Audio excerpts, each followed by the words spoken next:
Penemuan luar biasa terjadi di kawasan hutan tritik Gunung Kendeng, Nganjuk, Jawa Timur.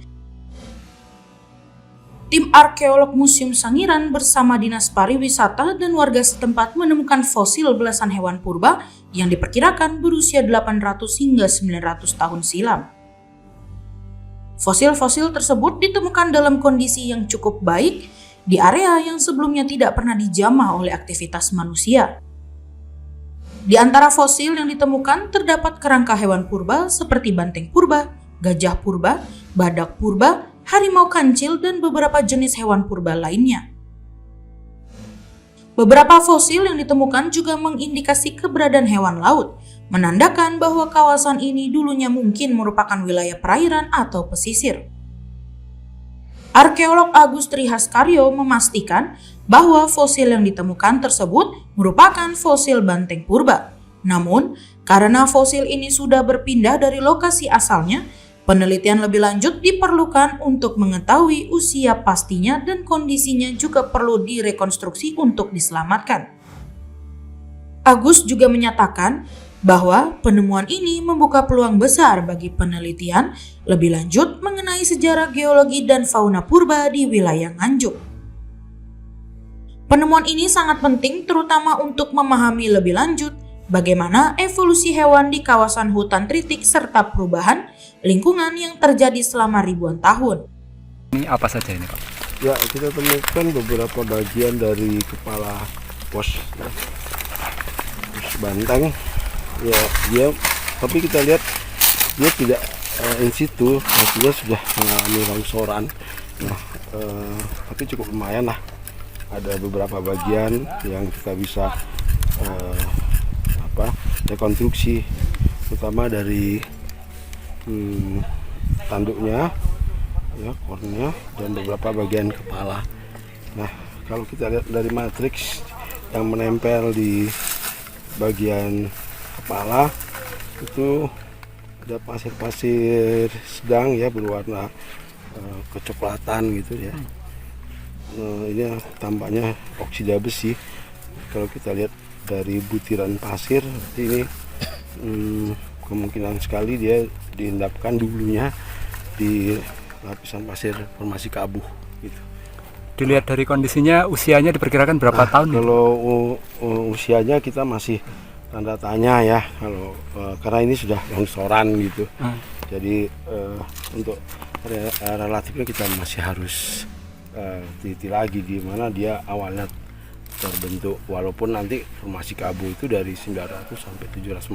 Tapi posisi pastinya di mana kita harus tetap melakukan penelitian lebih lanjut gitu. Tindakan petugas pasca penemuan fosil ini apa yang akan dilakukan, Pak? Nah, yang bagus ini nanti diamankan ya, kemudian diperkeras dulu, kemudian setelah memang cukup bagus kondisinya bisa diangkat.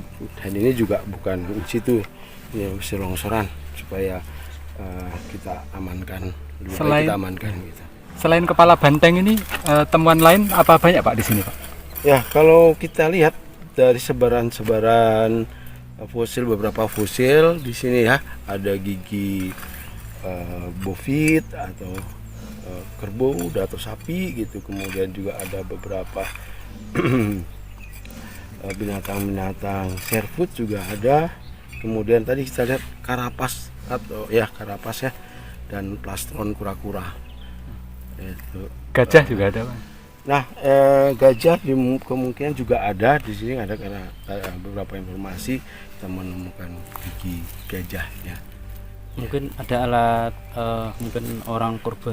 Nah, ada beberapa temuan tadi di permukaan, tapi ini kita belum di stratigrafinya. Permukaan menunjukkan ada tulang yang semacam, dia permukaannya halus gitu ya. Kemudian itu merupakan suatu serutan. Nah, itu yang memungkinkan kita sebut dia alat tulang. Tapi nanti kita bersihkan dulu alat tulangnya. Ya, kemudian kita identifikasi apakah betul-betul alat tulang semacam spatula gitu, karena bagian dari distalnya ya, bagian distal itu yang biasanya digunakan memang untuk alat tulang gitu. Nah, ini menarik. Setelah dilakukan proses konservasi dan rekonstruksi, fosil-fosil ini akan dieskavasi lebih lanjut dan dibawa ke museum untuk dipelajari dan dilestarikan. Sementara, Kepala Bidang Kebudayaan Dispora Budbar Nganjuk menjelaskan bahwa dengan banyaknya temuan fosil di kawasan hutan Tritik ini, pihaknya mengusulkan agar wilayah ini dijadikan kawasan prasejarah. Amin menambahkan, meskipun fosil manusia purba atau tulang-tulangnya belum ditemukan, Amin meyakini manusia purba pernah tinggal di lokasi ini dan penemuan-penemuan artefak peralatan bisa menjadi indikasi kuat ada populasi manusia purba. Dijelaskan Pak terkait dengan temuan ini Pak, apa yang akan dilakukan Dinas Pariwisata Ya, Kebudayaan? ini tadi setelah ada verifikasi dari teman-teman Museum Sangiran dan dinyatakan harus diselamatkan. Jadi sekarang kita lakukan proses ekskavasi ya, ekskavasi pendahuluan di lokasi ini. Nah, nanti ada tindakan-tindakan konservasi. Ini teman-teman di belakang sedang melakukan konservasi awal di lokasi dengan mekanis kering ya. Kemudian nanti kita beri tambahan perkuatan lem karena memang kondisinya di sini amat panas dan fosilnya sendiri kondisinya sudah retak-retak, jadi jangan sampai ini ambiar, kita beri perkuatan dulu. Nah, kemudian nanti setelah kompak baru kita angkat dan kita bawa ke museum. Dari temuan semacam ini Pak di kawasan sini, apa memang sering Pak? Kalau kebetulan sesuai dengan bukti-bukti laporan baik itu zaman Belanda dulu sampai sekarang gitu, terutama mulai 2003 kemudian 2011 ya sampai sekarang ini terus temuan-temuan di area pegunungan bekas pegunungan Kendeng Purba, yaitu sekarang dengan nama Pandan. Ini banyak sekali temuan-temuan fosil yang ada sampai nanti ke timur ke arah Bangle, yaitu menunjukkan bahwa dahulu ini merupakan lereng atau daerah pegunungan Kendeng ya timur yang itu akhirnya tinggalan-tinggalan proses prasejarah itu ditemukan hingga sampai saat ini. Dari temuan yang sudah pernah diteliti Pak, apa pernah terungkap angka tahunnya Pak di sana Pak? Kalau dari perkiraan ya karena melihat dari lapisan tanah yang ada, ini diperkirakan adalah antara 800, 900 sampai maksimal 1200 tahun yang lalu. Rencana pemerintah Kabupaten Nganjuk atas banyaknya temuan di kawasan ini, apa yang akan dilakukan di kawasan ini Pak? Kami sebenarnya tahun lalu kami sudah pernah mengusulkan ini menjadi sebuah geopark prasejarah. Namun demikian ternyata kalau geopark prasejarah ini yang diutamakan adalah kaitannya dengan potensi-potensi geologinya. Nah, tadi ada masukan dari teman-teman Sangiran itu kita jadikan kawasan aja ya, di sini kawasan prasejarah.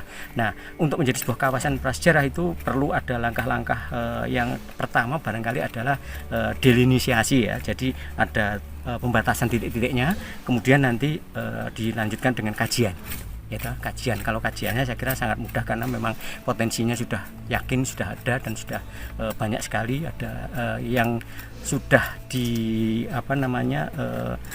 kaji secara ini ada 16 fosil, 16 hewan purba, sedangkan secara keseluruhan ada 22 jenis hewan. Nah, tentu ini ada sebuah potensi bahwa kawasan ini menjadi kawasan prasejarah di Nganjuk. Jenis hewan apa saja itu Pak? Wah, ini banyak sekali ya. Ini 16 ini yang utama memang yang paling banyak ini adalah jenis-jenis bovit ya. Bovit ini mulai banteng, kerbau ya, kemudian sapi ya, ada juga epileptopus ya. Kemudian dari gajah sendiri ada 2 ya, dari elepas dan dari stegodon ya, dan kemudian ada harimau ya, harimau pun ada 2 ya. Terus kemudian ada rhino ya, ada kemudian ada servit ya, jenis servit kijang, bangsa kijang kancil itu kita temukan juga. Terus termasuk hewan-hewan laut ya, hewan-hewan laut juga kita temukan di sini. Kok ada hewan laut juga Pak? Ya, sesuai dengan penjelasan dari teman-teman Sangiran itu bahwa dahulu kan Pulau Jawa ini kan terendam oleh air laut ya, kemudian mengalami pengangkatan. Nah, disitulah baru nanti muncul hewan-hewan darat. Kira-kira dimungkinkan enggak Pak adanya manusia purba di sini? Kalau dari artefaknya, termasuk hari ini tadi juga ditemukan artefak tulang lagi, ya toh?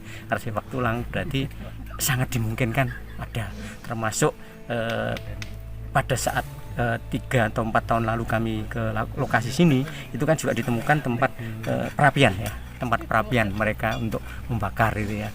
Nah, itu kami yakin ada, hanya belum kita temukan tulang atau fosil manusia purbanya, tetapi artefaknya termasuk bola berburunya itu juga sudah kita temukan. Sekarang ada di museum. Dengan banyaknya temuan fosil di Nganjuk, menjadi pengingat pentingnya melestarikan peninggalan-peninggalan purbakala dan sejarah. Kawasan ini tidak hanya menjadi pusat penelitian arkeologi, tetapi juga menjadi warisan bagi generasi mendatang untuk menjaga dan menghargai kekayaan alam di sekitar.